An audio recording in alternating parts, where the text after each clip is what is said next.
Assalamualaikum warahmatullahi wabarakatuh. Selamat siang teman-teman. Jumpa kembali dengan saya di channel Bangunan. Nah, pada kesempatan hari ini adalah sehari sebelum lockdown ya. Kita berakhir untuk master di luar ya, di tingkat 2. Tingginya kemungkinan dalam 12 meter kali 25 meter teman-teman, agak tinggi ya. Kita tidak pakai apa-apa. Oke, sebelum lanjut silakan teman-teman subscribe terlebih dahulu dan jangan lupa untuk mengaktifkan tanda loncengnya. Terima kasih. Oke, langsung saja teman-teman, silakan simak cara pemulasaran di luar, cukup dengan sepan saja tanpa ujian. Selamat menyaksikan.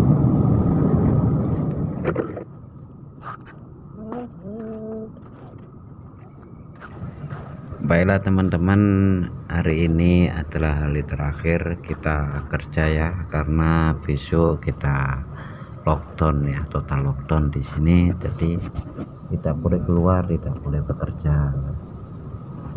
Dan ini adalah yang terakhir ya, satu hari sebelum lockdown diberlakukan ya. Jadi mungkin jika saya upload video itu adalah video yang dibuat sehari ada beberapa hari sebelum lockdown ya. Jadi nikmati saja dan semoga terhibur, berguna buat teman-teman semuanya. Selamat menyaksikan.